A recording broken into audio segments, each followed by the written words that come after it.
अरे पुदीन, कैसे हो? एक बात बताना मुझे, तुम इतनी पढ़ाई क्यों करते हो? तुम्हें क्या लगता है तुम बहुत बड़े 30 मार्क हो जाओगे क्या? बहुत तेज बनते हो तुम क्लास में। अरे मैं इतनी पढ़ाई नहीं करता, मैं बस रोज रोज पढ़ाई करता हूँ ताकि मुझे एग्जाम के समय ज्यादा लोड ना हो, और मैं समझ के पढ़ता हूँ, रट के नहीं पढ़ता। अरे देखो, पढ़ाई और किताब से मेरी दुश्मनी बचपन से है। जैसे मैं किताब खोलता हूँ मेरे दिमाग में डीजे बजने लगता है, ढीचू ढीचू ढीचू, और मन में गाना बजने लगता है, पंछी बढ़ूं उड़ता चलूं मस्त गगन में। ये ठीक नहीं है तुहिन, पढ़ाई बहुत जरूरी है। इससे हम शिक्षित बनते हैं और फिर नौकरी पाते हैं और जीवन को आगे बढ़ाते हैं। अरे चलो यार, बड़ा पढ़ने आए हो। अरे ठीक है, मेरा काम था समझाना, मैंने समझा दिया, मानना ना मानना तुम्हारा काम। अरे जाओ, बड़े आए पढ़ने वाले, किताबी कीड़े, चलो हटो। अरे हे भगवान, परीक्षा का समय आ गया, थोड़ा मैं रट लेता हूँ। न्यूटन का पहला नियम, इसे जड़त्व का नियम कहते हैं। जड़त्व का नियम का मतलब हुआ कि अगर मैं बैठा हूँ तो मैं यहीं तक बैठा रहूंगा जब तक कोई मुझे घसीट के न ले जाए, मैं हिलूंगा नहीं। यही जड़त्व का नियम है। हाँ? अरे ये तो ठीक है, पर ये याद करने का तरीका नहीं है। अच्छा चलो दूसरा नियम बताओ। दूसरा नियम, अगर तुम मुझे घसीटोगे तो मैं अपने वजन और ताकत दोनों के बराबर लगाऊंगा और तुम्हारा बेड़ा गर्क कर दूंगा। नियम तो तुम सही बोल रहे हो, पर तुम ये बताओ, परीक्षा में तुम ऐसे कैसे लिखोगे? अच्छा चलो तीसरा नियम बताओ। न्यूटन का तीसरा नियम तो मैं गाने से बताऊंगा। मैंने पीटा, तुमने पीटा, मैंने पीटा, तुमने पीटा, सबने पीटा, क्यों पीटा? क्योंकि पिटाई मेरी कहानी है। तुम तो जानते हो पढ़ाई में मजाक करना और गाना गाना मेरी आदत है। ऐसे नहीं चलेगा तुम पढ़ाई को सीरियसली नहीं ले रहे हो। चलो एग्जाम में देखते हैं। ठीक है, बाय।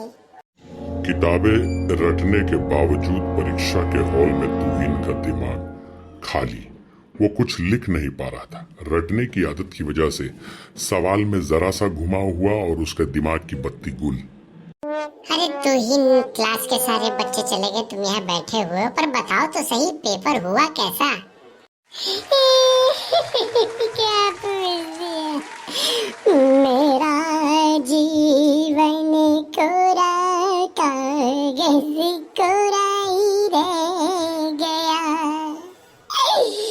जो लिखा था आंसुओं के संग बह गया। अरे क्या बताएं भाई, बहुत पेपर खराब हुआ, बहुत खराब। इस तरह से बार बार रटने की आदत से तुहिन बार बार परीक्षा में फेल होने लगा। लेकिन कुछ समय के बाद उसे एहसास हुआ कि मुझे रटने में और बल लगाना होगा। धीरे धीरे उसकी रटने की आदत पड़ गई और वो परीक्षा पास भी करने लगा। लेकिन रटने की आदत पड़ जाने की वजह से उसके दिमाग का एक कोना बिल्कुल ही बेकार हो गया। वो अब छोटी सी छोटी टेक्निकल चीजें बातें समझता नहीं था और दिमाग का यूटिलाइजेशन पूरी तरह बंद। अरे तुहिन, बड़े दिनों के बाद मिले, कैसे हो? क्या हाल चाल है? मैं तो डॉक्टर बन गया बस पढ़ते पढ़ते। डॉक्टर? मैं तो कंपाउंडर भी नहीं बन पाया, जानवरों का भी कंपाउंडर नहीं बन पाया। अच्छा चलो ये बताओ, पढ़ाई लिखाई कैसी चल रही है? कॉम्पिटिटिव एग्जाम की तैयारी कर रहे हो? कुछ तो करना ही पड़ेगा, नौकरी तो चाहिए। अरे क्या कॉम्पिटिटिव एग्जाम की बात करते हो? तुम्हारी तरह हमारा दिमाग थोड़ी है। हम तो भाई रटते रहते थे, आज हमारा दिमाग कद्दू बन चुका है, इसमें भूसा भर गया, इसमें कुछ रहता ही नहीं है। अब तो भाई जीवन बस कट जाए किसी तरह से, इधर उधर काम मिल जाए, दलाली वलाली करके बस काट लेंगे। वेल, अब तो ये तुम्हारा फैसला था, तुम जानो तुम्हें क्या करना है। पर मैं आज भी कहूंगा, दिमाग से पढ़ाई करो, दिमाग से सोचो और किसी भी विषय को गहराई से समझ कर पढ़ो।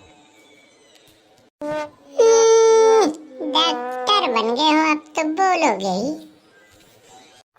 तुम्हारी बुद्धि आज भी खुल नहीं रही है। अब मैं तुम्हें ज्यादा नहीं समझा सकता, पर मैं लोगों को यही कहूंगा, बच्चों को यही कहूंगा कि बच्चे हमेशा विषय को समझ कर पढ़ाई करें। यही उन्हें आगे बढ़ाएगा, यही उन्हें जीवन में सफल बनाएगा। अरे भैया, पढ़ाई का क्या है, कहना आसान है। पढ़ाई कल भी था, आज भी है, पर मेरा मन तो नेटफ्लिक्स में लग गया है।